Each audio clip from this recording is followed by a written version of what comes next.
એક સવાલ છે, જો તમારે આજે નોકરી કે ધંધો બંધ કરવો પડે તો શું તમારા બેંક ખાતામાં દર મહિને 50,000 રૂપિયા આવતા રહેશે?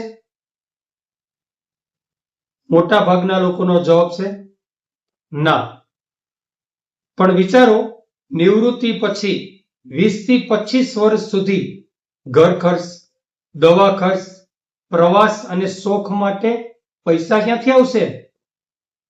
સરકાર આપશે, બાળકો આપશે કે પછી તમારી પોતાની યોજના આપશે? આજે 50,000 નો ખર્ચ સામાન્ય લાગે છે, પરંતુ 15 થી 20 વર્ષ પછી મોંઘવારીના કારણે એ જ ખર્ચ 1 લાખથી વધુ થઈ શકે છે. રૂપિયા ક્યાંથી આવશે? આભાર.